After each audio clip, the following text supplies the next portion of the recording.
Hello and welcome to Islamic Finance Weekly. I am Rahma Say Muhammad. The conversation is circled around Islamic finance, or non-interest finance, and financial inclusion.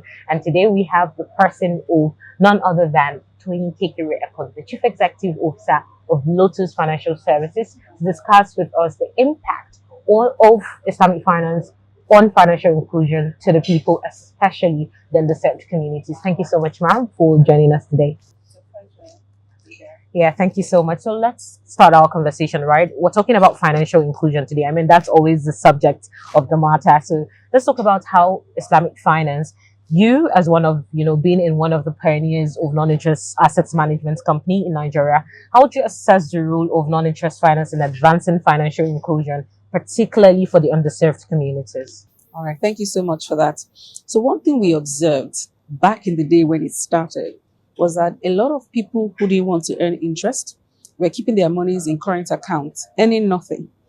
So while others were building wealth, a lot of people were not building wealth because it was against their values, right? So one thing that the non-interest asset manager did was to create a product where people could invest for the first time.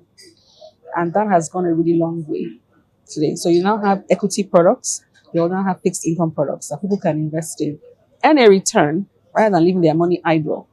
So we level the playing field like that. Yeah, absolutely. Thank you so much, Ma, for that. Let's talk about Lotus Financial Services. So Lotus Group has consistently positioned ethical investments as both viable and competitive. What practical lessons has your journey offered, aligning the services you offer with inclusion and impact? Okay, so the first thing is awareness. Creating awareness that it exists, making sure that people understand that look, this is there, then there's no longer any excuse. Because before it was like, well, it doesn't exist. I can invest in non-conventional products and all that. But the first thing we had to do was create awareness. The second thing we did was to make people understand it better. So for example, instead of using the maybe Islamic names for products, which may create a kind of distance, we started using translations. So instead of saying murabaha, we say things like cost plus product. Instead of saying things like mujaraba, we can say, partnership and expertise, or capital and partnership. So that endeared people to it and made it less strange. So it helped people understand it better.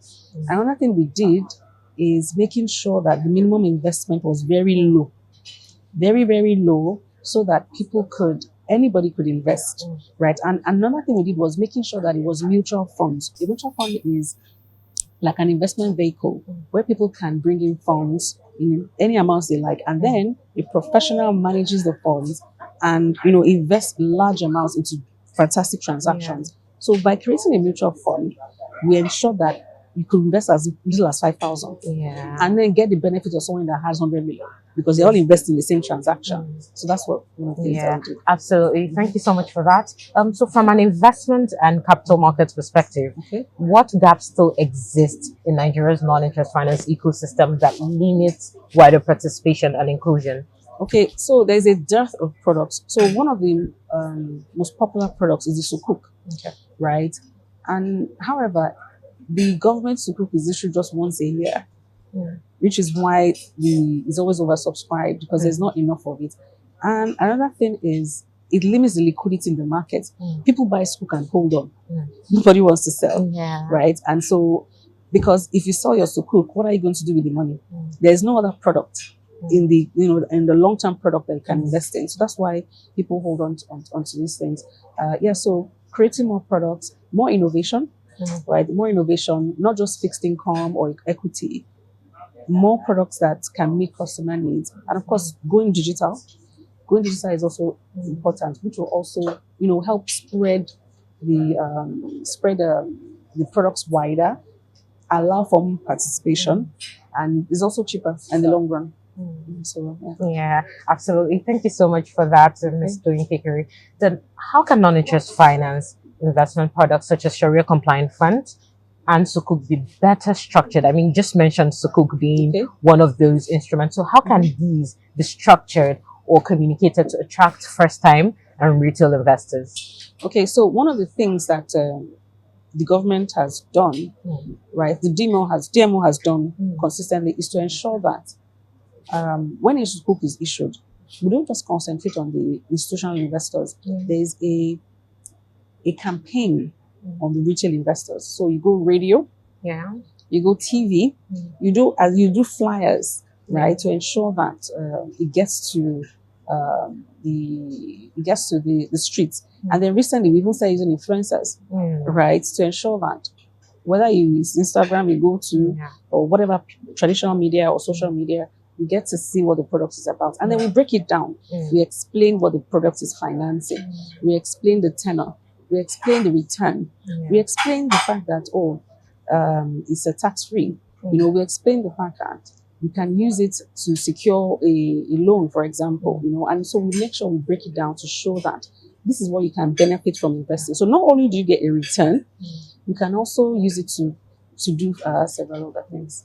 Yeah, absolutely. I mean, I love the fact that you mentioned the influencers on social media because you can see how the last sukuk was oversubscribed and a lot of attention was drawn to it because I personally got a lot of questions, people asking me, oh, I've been seeing sukuk around, what does it mean? And it means it goes a long way. Yeah, so thank you so much for that. So let's round up, right? Looking ahead, what policy or markets or innovation-driven interventions are most critical to scaling non-interest finance as a mainstream tool for inclusive growth in Nigeria?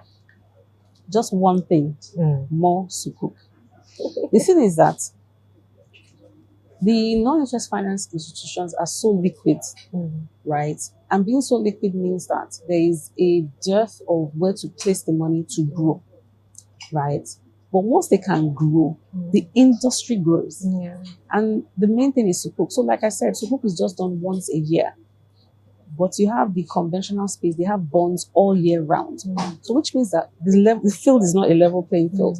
Once that is done, then there can be more there can be more liquidity and more participation in the market. You can also have innovation. So for example, Lotus Capital did the first WAF endowment fund. That was the first of its kind. Most endowment funds or Sadaka funds are not listed on the stock exchange, right? Are not SEC registered, but we had a SEC registered one to ensure that no matter what purpose you require, you can always have a product ready for you. So innovation is important. So I'll say that. Yeah, absolutely. Thank you so much, Ma, for your inputs. Thank you so much for sharing with us your wealth of experience as always and your input. Thank you so much for being with us on the show today. It's a pleasure. That was a fantastic conversation with Ms. Toyin Kekere-Ekun, the Chief Executive Officer of Lotus Financial Services. I mean, the conversation always is about impact and how Islamic finance or non-interest finance or ethical finance can add a level of impact or, in general, impact the people, especially the underserved communities. And then the last thing she said in this conversation was using sukuk to, finance, to lead Islamic finance to a mainstream product or innovation. And with that, I say, don't forget, keep today to Sasnasik on the program. Follow us on all of our social media platforms displayed on the screen. Thank you for watching. And as always, I am Rahma Say Mohammed.